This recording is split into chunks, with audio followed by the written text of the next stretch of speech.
It's not some architectural feature unique to Washington. The debt ceiling is a borrowing limit passed by Congress in 1917 to fund the war effort. Back then, the ceiling was just over $11 billion. Economist Richard Braun says the idea was to enforce discipline on government spending. And it's really redundant when you have a budget. But ironically, it has turned out to be somewhat useful because it forces a debate occasionally about how much we're spending and how we're spending. Until recently, Congress routinely approved higher limits. But that changed in 2011 when a Republican-led Congress stalled on extending the ceiling, resulting in the first ratings downgrade of U.S. debt.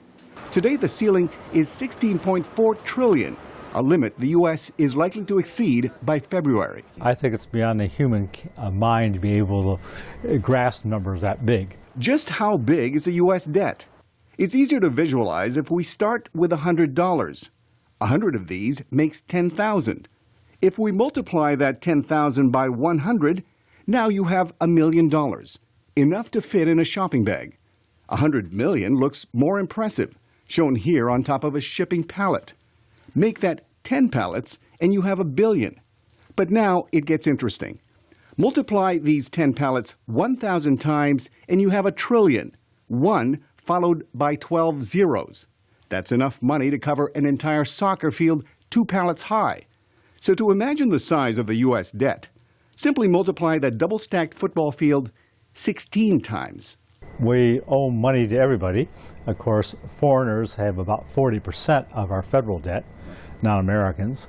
The biggest single holder is the Chinese. Japan also owns a sizable amount, as does Europe, along with private investors around the world. Many conservative politicians want to cut the debt sharply, and some say the debt limit should not be raised without more spending cuts. The Congressional Budget Office says the so-called fiscal cliff, automatic tax increases on January 1st, along with spending cuts mandated by Congress to force negotiations on the debt ceiling, would cut next year's deficit in half.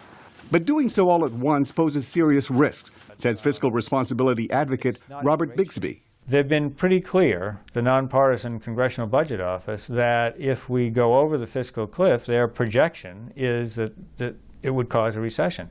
And I've seen private sector forecasts that are even more adamant. Some in Congress would like to see a higher debt ceiling as part of negotiations.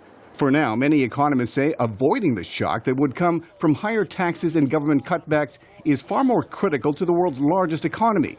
Experts say any missteps could have big ramifications domestically and abroad just when the global recovery appears to be losing momentum. Mil Arcega, VOA News, Washington.